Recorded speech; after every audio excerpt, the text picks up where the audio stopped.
Okay, so now I'm ready to add another layer here. Okay, so now that this has dried and this is still a little bit wet up here, I can kind of see it. I'm actually gonna take my clean wet brush and just kind of even this out a little bit, and then it'll dry better. There we go. Okay, so I've done a layer of really light gray. Now I wanna start building it up a little bit darker and blending it. So I'm going to test my ink mixture on my piece of scrap paper, and yeah, that'll work just fine for my next one. All right, so now I'm going to start working along the edge here, and I think I want to work on this one down here actually. Okay, so now what I can do is start to bold.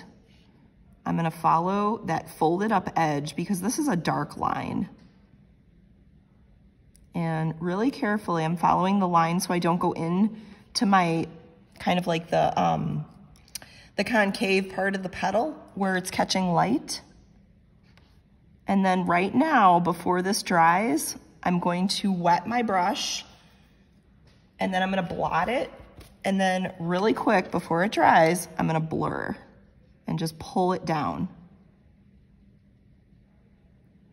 Just so there's not a very hard edge line, but that line can kind of soften a little bit.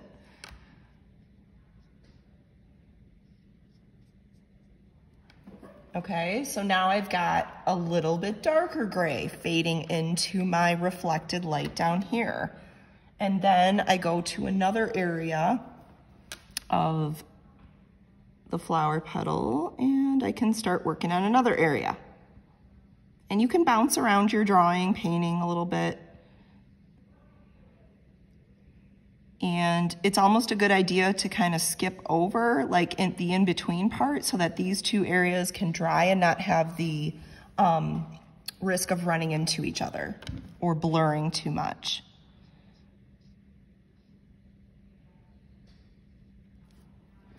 Okay, so I paint another line, I clean and blot my brush, and then I just very gently run over and fuzz that out a little bit.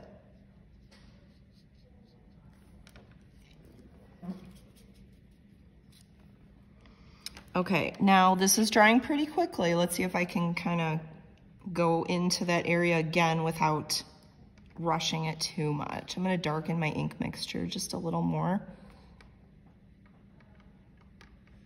Test it on a piece of paper just to be sure. And maybe I want it even a little darker than that. It doesn't look too different. So you just kind of add a little more ink if you feel like you need that. And this is why the tester is a good idea. Okay, so that's close to really dark without being pure black. And I think I'm gonna go ahead and use this one. Okay. So now I'm gonna make a little bigger jump with my value, and I'm going to try and keep my black line a little thinner.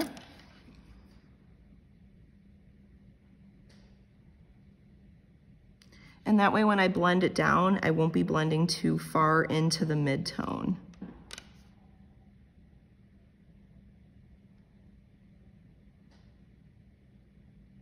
Okay, now I rushed that just a little bit. Do you see how it's blurring?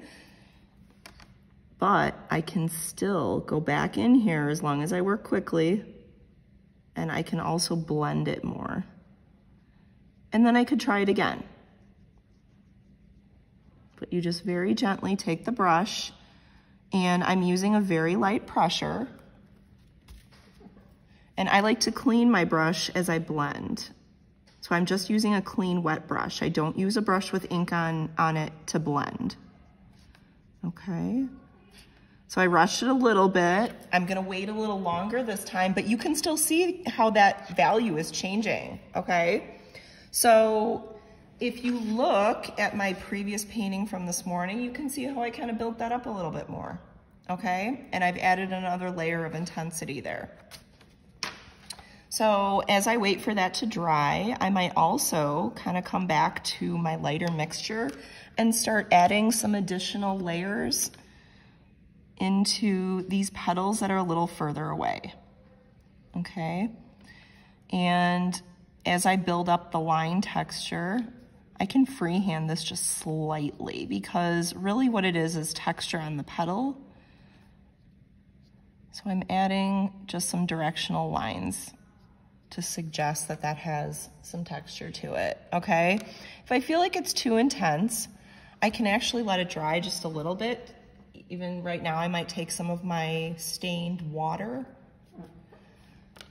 and I might just blur that out with a light touch like this.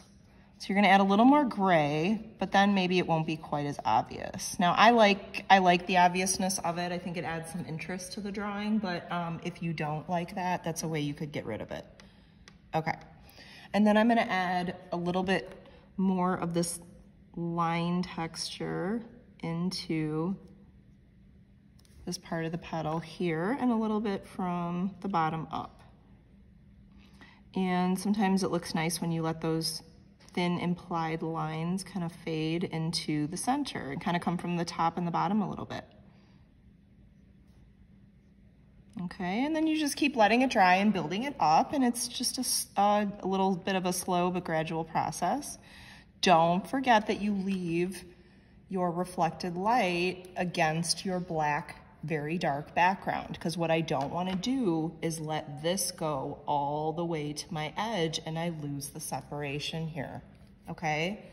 And then again, as things start to dry for you, you can go back in with your darker ink layers.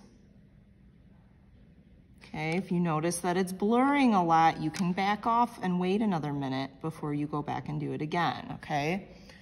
I don't mind showing you what it looks like if you rush a little bit, because I can also show you how to edit yourself as you go, okay?